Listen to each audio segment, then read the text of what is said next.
that sounded like a monkey, kind of. Like, what the heck was that? And then, I just passed it over and went to sleep that time. But that's why I decided to go out here this time. The coincidence here is very odd, because I went out there hoping to hear this noise, and I didn't just hear it, it was right next to me.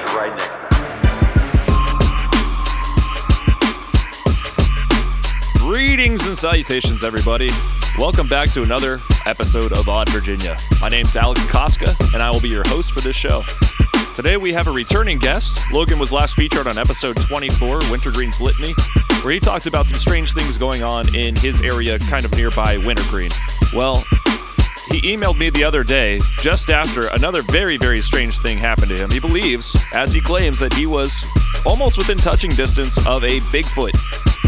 Now, it was late at night and in the dark, and I'm not going to spoil any more of it for you. We're going to let Logan get to his story. You guys may notice that it's been a while since the last time we've heard from Odd Virginia, and the reason's quite simple. We need guests to have a show, so if you have a story that you want to share on the show, like Logan, please email me at oddvirginia@protonmail.com. I'd love to hear from you. Even if you don't want to tell your story on the air, I would love to just hear the story and possibly relay it for you. Anything you can do to help out the show would be great. Send me an email. If you know someone who has a story of their own, tell them, hey, what are you silly? Are you a dumb guy? Go email Odd Virginia. They want to hear from you. But I digress. As soon as we get those emails, we're going to have more episodes, and we do have a couple in the pipe right now. So stay tuned, sit back and relax, because here at Odd Virginia, we're ready to believe you.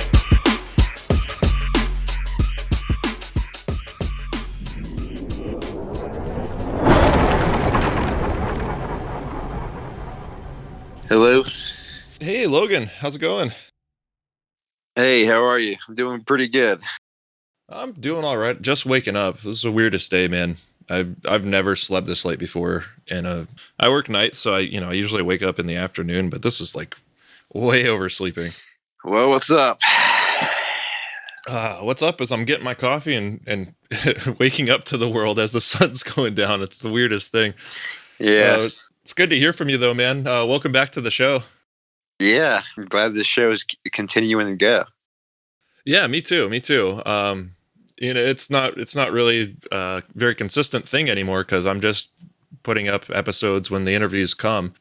I definitely appreciate you, and thank you for the email. That is an incredibly scary sounding experience, what you shared with me, and I want to know every little juicy detail. It's just incredible, because this happened somewhere that I like to go myself. I don't know specifically if I've ever been at Three Ridges, but I hike the Appalachian Trail going down that way. Doing a hike from Waynesboro down to Devil's Backbone is something that I'll do every now and then. Oh yeah, then you've been right through there. Okay, yeah. So it's Reed's Gap is where I got on the trail. And I just walked, a few miles, and then I was in Three Ridges Wilderness, and it's all within the George Washington National Forest. There's Three Ridges, and I got to the top of the second one, and I remember, first of all, this is nighttime, and I went out there for the sole purpose of hopefully seeing something weird. Okay. And that's why I did it at night as well. So you were actually out there, just wanting something to happen to you. Wanting to see something, yeah. Yeah. Or experience something. Well, I've got to say, man, you are one brave son of a gun, because you said you were out there after midnight when what happened. What happened at 3:00 in the morning. Oh my gosh. Yeah, it takes a special kind of cojones to go out there and, out into the deep wilderness of the George Washington National Forest, where weird things do happen. I mean, we have plenty of stories of the GW Forest containing some odd things, especially at night. And you're out there actually by yourself looking for something.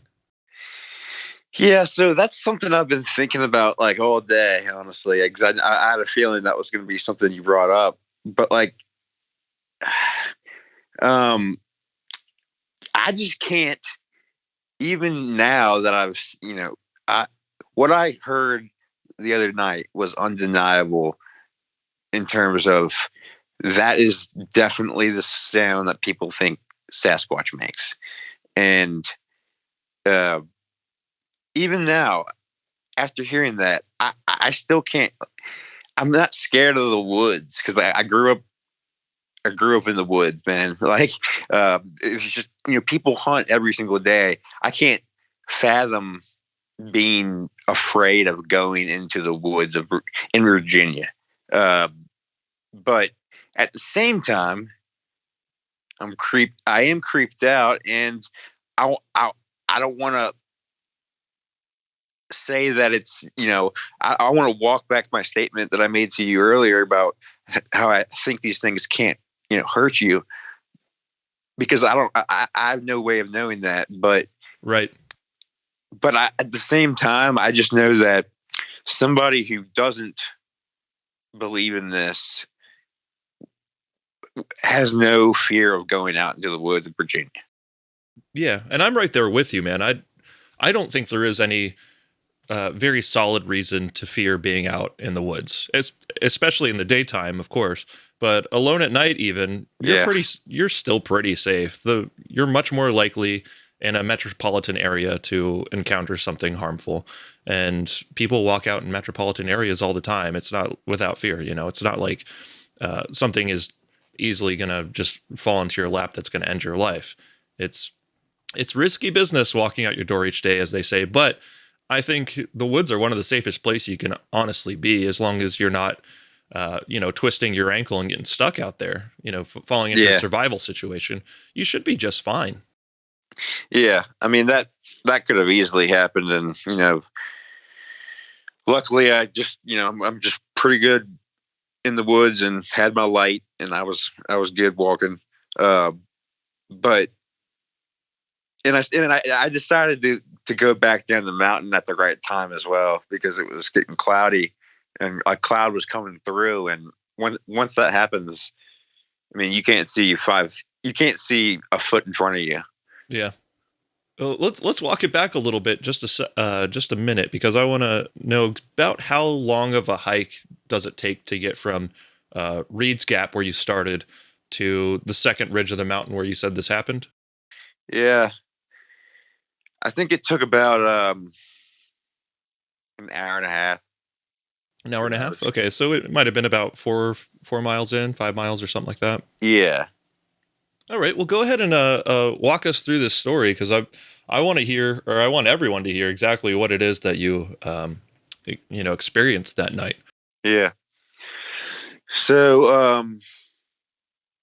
like I said, I was going out there to experience something, and also I chose that area because I've been camping out there before, and when I went out there camping last time, I heard, it's weird because it was also at 3:00 in the morning. Now that I'm thinking about it, but I heard the same noise just from a very far away distance, and I just remember it sounding like, that sounded like a monkey, kind of like, what the heck was that? And then, I just passed it over and went to sleep that time. But that's why I decided to go out here this time. So it's just very odd to me. The coincidence here is very odd, because I went out there hoping to hear this noise, and I didn't just hear it. It was right next to me. So basically, I got to the top of this second ridge, and there's some like little stone circles up there that I've seen before, and that's the reason I went to the second ridge, because I wanted to those things are creepy in their own way, and I just wanted to go to them and see what was going on there. I think I can send you some pictures. I took some pictures of them, and I also found some weird looking stick structures. And I'm not normally one to have a good eye for stick structures, but these stood out as pretty odd to me. So I'm doing all this, and then the cloud comes in, and I'm like, all right, I better get on back because I got 25% of battery left, and if I lose my light in that cloud, I'm done. I'm not getting back. So I start heading back down, and I grab I just get this thought like, might as well try a wood knock. It's not something I've ever really been a big active wood knocker. I've just never tried to attempt that in terms of seeing these things.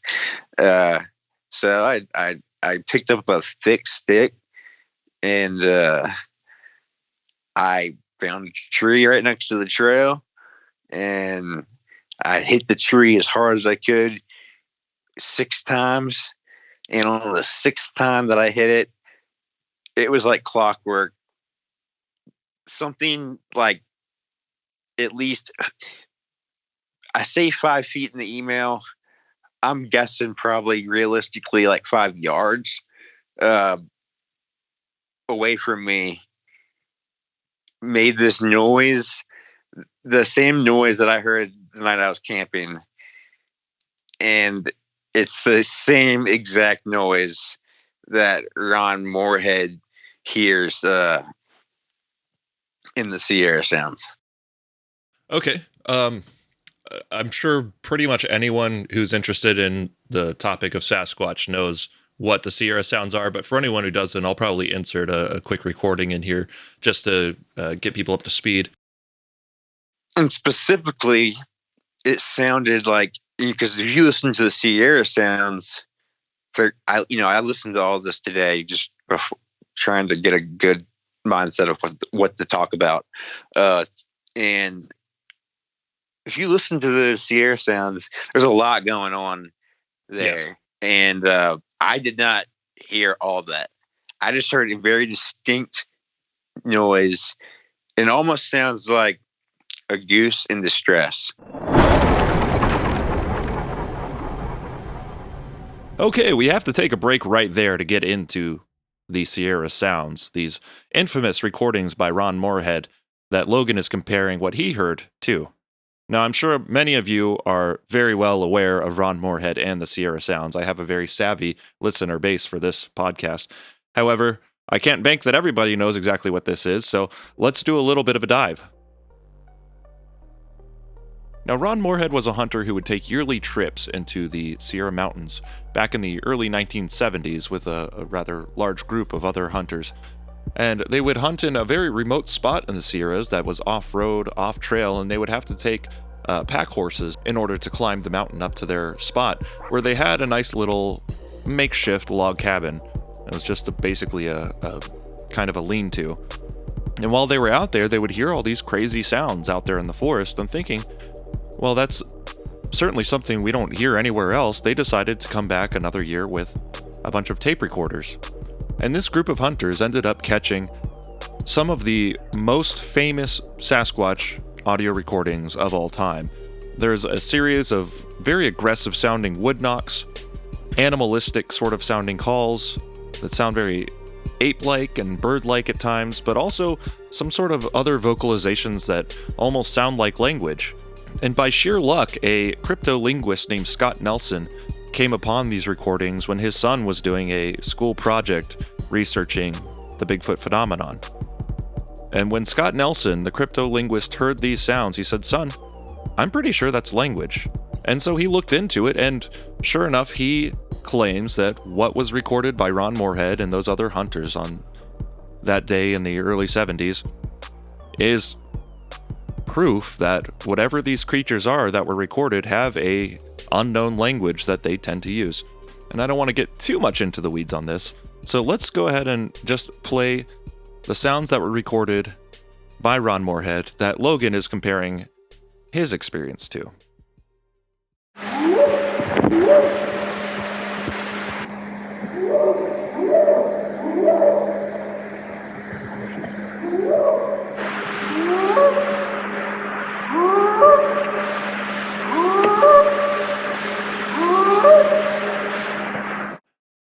in that 1970s recording, you also can hear Ron Moorhead calling back in a sort of mocking fashion to these creatures that are making these sounds.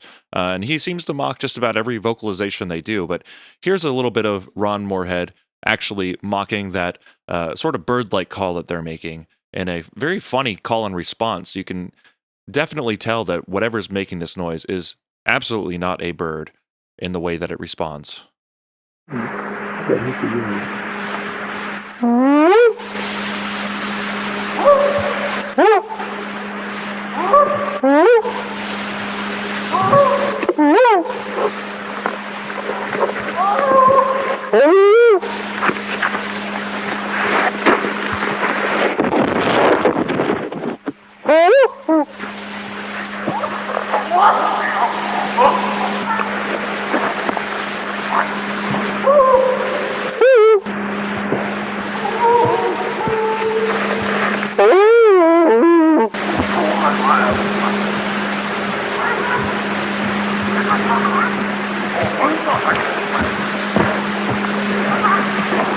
two of them across the creek at the big rocks.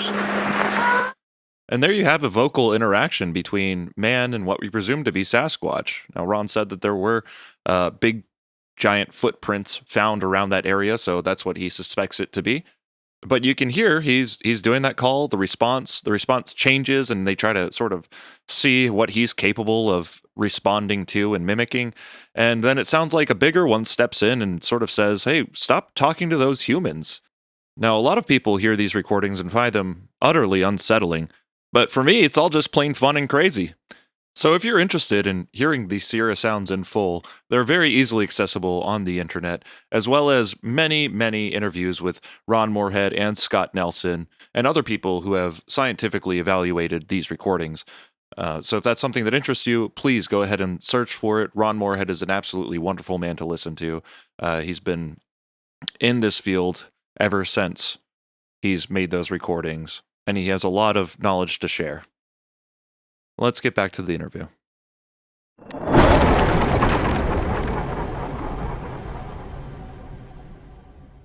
Yeah, it's sort of a whooping sound almost, or like it sounds like almost like it's mimicking a bird call, kind of. Yeah. There's the whoop, and then there's like the whoop. Like that's what this was, and I just knew it, like as soon as that happened, as soon as I heard this, I was like, that is Bigfoot. That is what people, that is the noise that I've been looking for. And was it really loud? It wasn't like deafening, but I mean, it was, it probably echoed. So it was a call out into the night, yeah. Yeah, it wasn't anything like, that hurt my ears or anything like that. It sounded very natural. I mean, it sounded very real. That's the best way I can describe it. Other than the fact that I didn't know what it sounded like. It didn't sound like anything I knew. The weird thing that I'm just now remembering, it only made the noise like 3 times. And at the end of it, it like diminished, the noise diminished into what I can only describe as like the ending hoots of an owl hoot. And I've heard, that is not uncommon. Yeah, they like to mimic owls for certain. So at this point, I'm just like frozen in fear, not really sure what I'm supposed to do. I do know that I instantly, got my phone out, pulled the recorder out, and hit record, and it never made another noise. And that's why you got that whole recording of me going back down the mountain just without any weird noise. As soon as I turned that recorder on, it never did anything again. This thing was making a noise from a part of the trail that I still had to walk down. Like I had to walk past where this thing made the noise. Oh no. So I was just terrified. Like, I waited there for like 20 minutes and nothing walked away. And I'm just like, I'm not going to stay up here forever. And I just walked on. It was, and I never saw it again. I mean, I never saw anything. Let me make that clear. I never saw anything. But Yeah, you mentioned in the email that you said it was coming from a patch of thick laurel.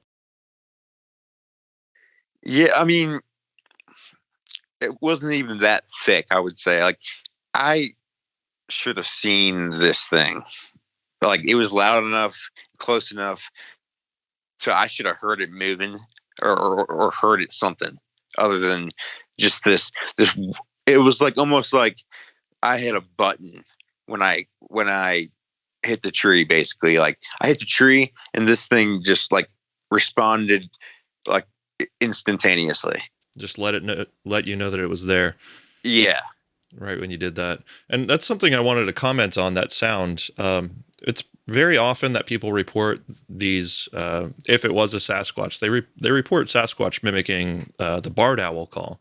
And if anyone's familiar with the Sierra sounds, that is not a barred owl sound. Not really an animal sounds expert by any means, but I'm not sure which owl that sound does line up with, if any. And normally if an owl's out there hooting at night, it doesn't just stop. And certainly won't start because you're knocking on a tree, I don't think.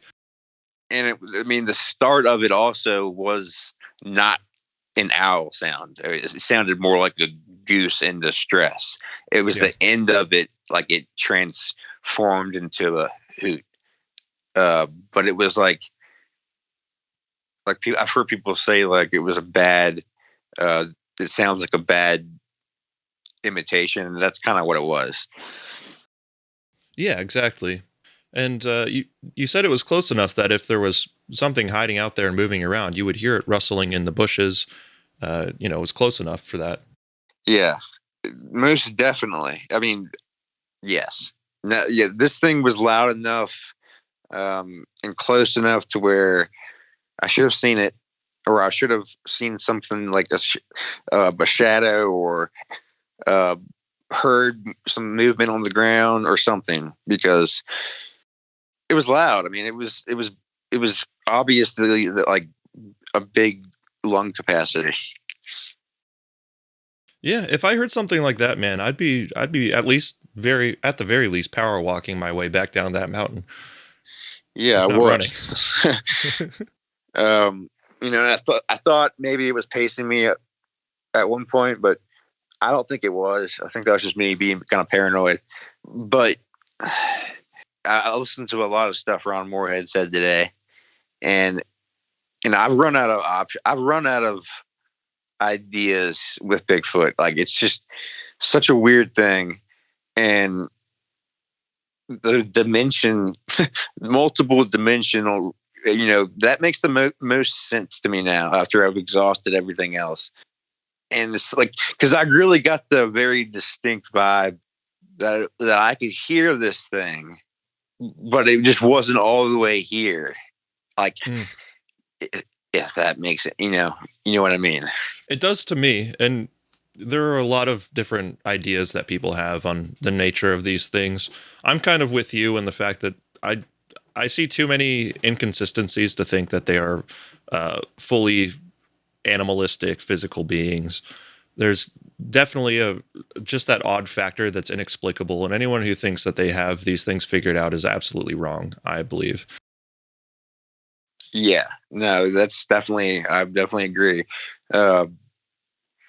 It's just, I mean, the dimensional thing explains, why they, why it explains everything, which makes it easy to believe that's, a good answer for it. But at the same time, I have no idea what these things are, and there's no way of knowing. No way of knowing. And like, I don't think we ever will. I mean, it's crazy to me that it's so well covered up, because I pretty much call myself a believer up until this point. And now I've like crossed the threshold where I have gotten the confirmation that I needed to know that, okay, this is something is going on with this. And it's just crazy to me that people either are really fascinated by this stuff or it scares them and they don't want to touch it. Mm-hmm. Yeah. I think most people, when they are confronted with something that they're either not aware of or have never experienced themselves, they just turn it off as a possibility even. They'll just reject it outright. And I'm not necessarily sure that it's because they're scared of it. It's just because they don't have any sort of frame of reference for something like that. Yeah. And for some reason with me, and this because I've been thinking like, why nobody, not everybody sees these things. Like, I mean, obviously I didn't see it either, but you know what I mean? Mm-hmm. And I'm just like trying to wonder, like, why am I experiencing this stuff? And I really think a lot of it has to do with if it catches your fascination in the right way, and you delve into it, you will start to appreciate things a lot more. And that's the only way I can describe why I'm seeing these things. And no one, other people, it's not very common. Yeah. I always had the theory that there's a certain type of person, perhaps, who is more predisposed to having these experiences, because I myself don't really have things like this happen to me. I've heard the stories, and I'm sure they're out there, but maybe it's that they have no interest in me at all. I'm not sure what it is. Because like there are just people out there who will go their whole lives, hunters and hikers, backpackers, whoever, who will never ever have a single experience, and other people who might have plenty of them. And it could just be that they know what they're looking for, some of them, or at least acknowledge the odd things that happen to them out there. But I think there certainly is a certain type of person who this sort of thing will happen to, at least much more often than others. So speaking of appreciation, are you happy that you had this experience out there? Yeah, I'm very happy. I just am very confused. I'm even more confused than I was. Would you go back out there at the same time again, you think? Yeah, but I'd be creeped out. It is creepy. There's no doubt about that. There's just something like, if in my head that tells me, if these things wanted to hurt me, there's nothing I could do about it anyways. So there's no point in being scared. Yeah. Well, the likelihood of something actually happening to you is so slim, as far as I'm concerned. I've heard the stories once again, and very rarely do these things ever want to show themselves, it seems. It usually seems that either they want you just to know that they're there or to try to spook you off for the most part. There are a handful of stories here and there of, violent encounters or extremely frightful encounters, but it's just not that common at all. And, given the slim likelihood that you even ever run into something like this, the chances are so infinitesimally, I can't say the word, infinitesimally slim that something happens to you. I wouldn't worry about it at all. And that's what was so weird about this instance, because like, even though I've had lots of experiences, I'm 30 years old, and this is the first time I've heard this noise. Like, and this is the one thing that I thought I was maybe growled at by one before, but I couldn't verify that. This I can verify, and it's like, that's such a slim chance. I don't understand. It's almost like it's almost like it anticipated me being there and doing all that. I got the distinct, sense. Like, I knocked on the tree, and this thing was like, "Yep, I'm right over here." just saying hi, almost. Yeah. So Ron Moorhead said something weird something really strange that caught my attention. And I was listening to a podcast of him earlier. And he said something about how he thinks they're in the trees. And I've heard something about that before.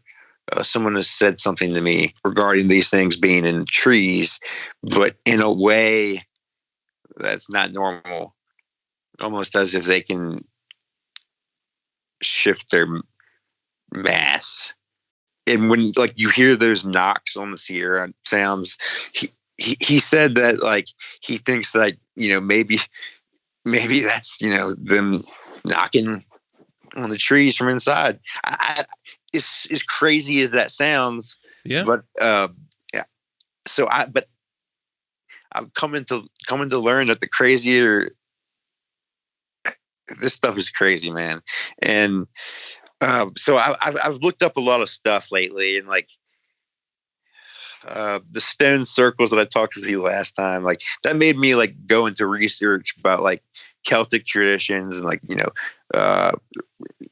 what's it called, Stonehenge and stuff like that.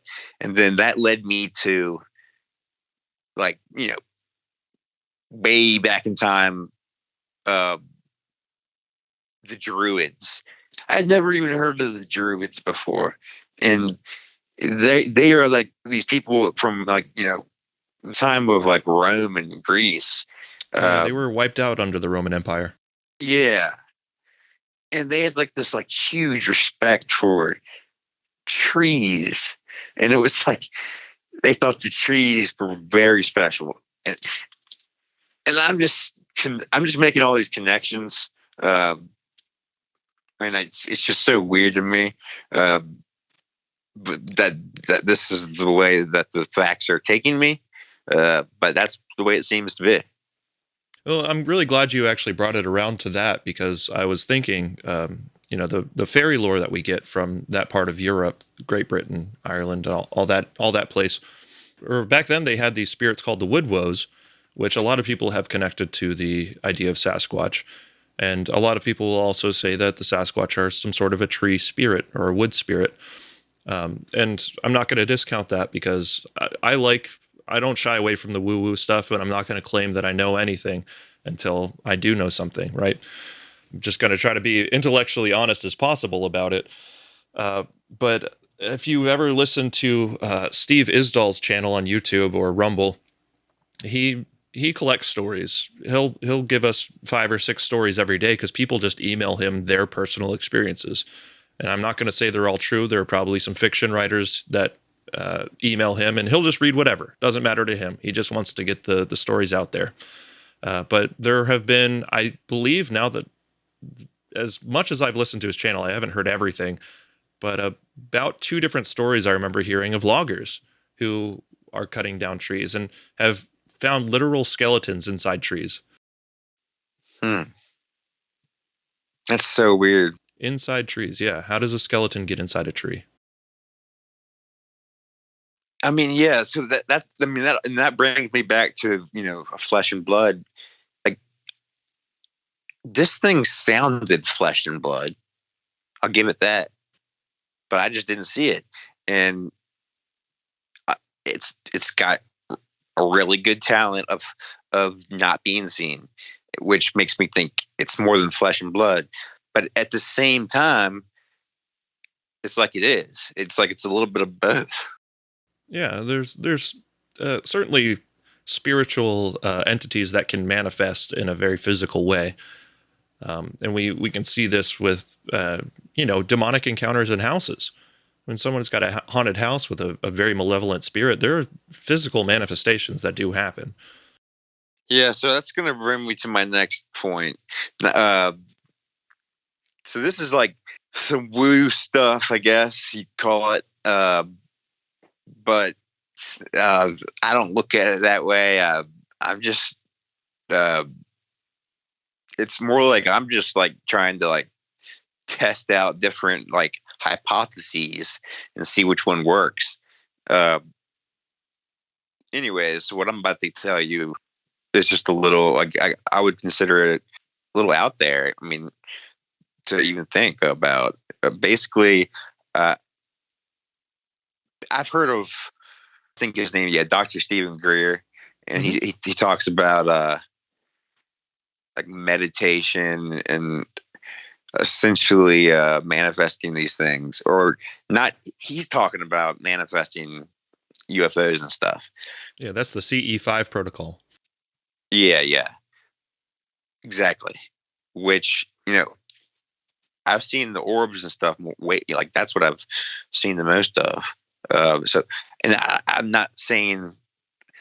I think they're all, very, very much connected. Anyways, I was out there. I mean, I did a little meditation when I was out there, and while I was meditating, I just said to, like, if you can hear me, and I don't even know what I'm talking to. I'm not talking to Bigfoot. I'm not talking to orbs. I'm just talking to whatever.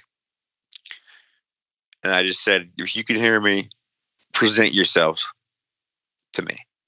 Something, make me aware of you. And it sure as hell did. Yeah, it sounds like you got your request. I don't know, whether that has anything to do with anything. I just found it weird that the one time I did it, it happened. It very well could. You've heard of Les Stroud, I'm sure, Survivor Man. And he did his little series on Survivor Man Bigfoot. And he went out to a spot where he was told that these things are very often seen to appear. It was somebody's private property who claims that they have frequent encounters on their property. And so he went out there and he camped with his crew. And he said late at night, he just heard them talking to him in his head. Like there's some sort of psychic communication going on there. And he heard very clearly in his head, if you want to meet us, then come to the top of this ridge. And he decided not to do it because he wasn't ready, so he says. But Les Stroud is not some kind of woo-woo guy as far as I'm concerned. He's very much a realist. His practice is to know how to survive in the wild. And it was only through doing that he ever became open to the possibility of Sasquatch because of experiences that he's had and reflected on. That's it. That's basically, I feel like that's how it is for everyone. I mean, this stuff is just, until you experience it, there's always that possibility that this is all a hoax. And now it's like, I don't know, I'm just agreeing with you basically. What I'm trying to think about anything else I could add to this encounter. Well, I've got a couple questions if you don't mind. Sure. So there are a couple of things that are usually associated with such an experience. One of them being a foul or rank odor in the immediate vicinity, as well as a lack of natural forest sounds when you're in the vicinity of one of these things. Did any of those two things occur? No, I did not smell anything weird that I can remember. And I was not paying enough attention to the night sounds to even know. Like it was on top of a mountain, so it was kind of breezy. There's no crickets and stuff up there, anyways. So there wasn't too much noise to begin with. I don't think. But if I can remember correctly, I don't remember hearing anything. Okay. Well, it's pretty rare at the dead of night to have insect life really going off, or the tree frogs will come out for a certain amount of time and then go silent again, and crickets will go for a while and then go silent again later into the night. So if you're out that late, generally you're not going to hear much anyway, except for perhaps that one rogue bird, which I've had before, a bird just kind of circling around my camp, just keeping me up all night. At least I'm pretty sure it was a bird. Sounded like it was up in the trees. And I will say that, growing up, I've had my little experiences where I think back on them, and they could have possibly been a Bigfoot experience. One is where I smelled something very strange. And it kind of reminds me of what everybody describes it, like just like this musky, just nasty, rank smell. I it's hard to describe, but it's very, very strong. Mm-hmm. Yeah, oftentimes people will describe it as kind of like rotten eggs, rotten meat, or even skunky. The way I remember trying to describe it, and it was almost like if you've ever been in a swamp, I don't know, and like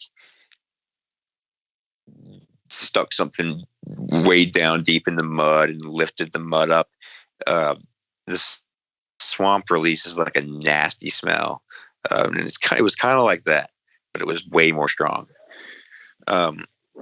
So that's the only time I've actually smelled what I think could possibly be a Bigfoot, because it was also in the same area that I got growled at, and the same area that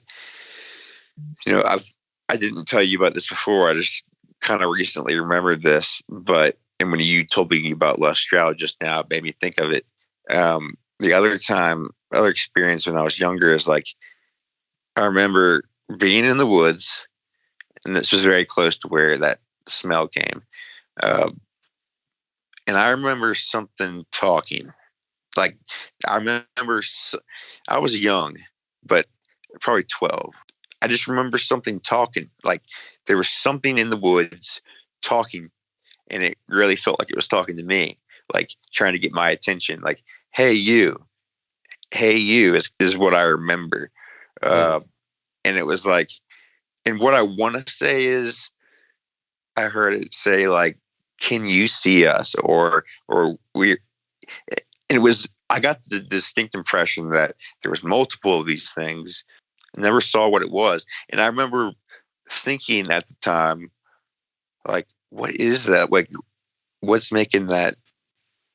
Like, who's talking?" And I thought it sounded like someone was like speaking over a microphone from this house, maybe, but there was nobody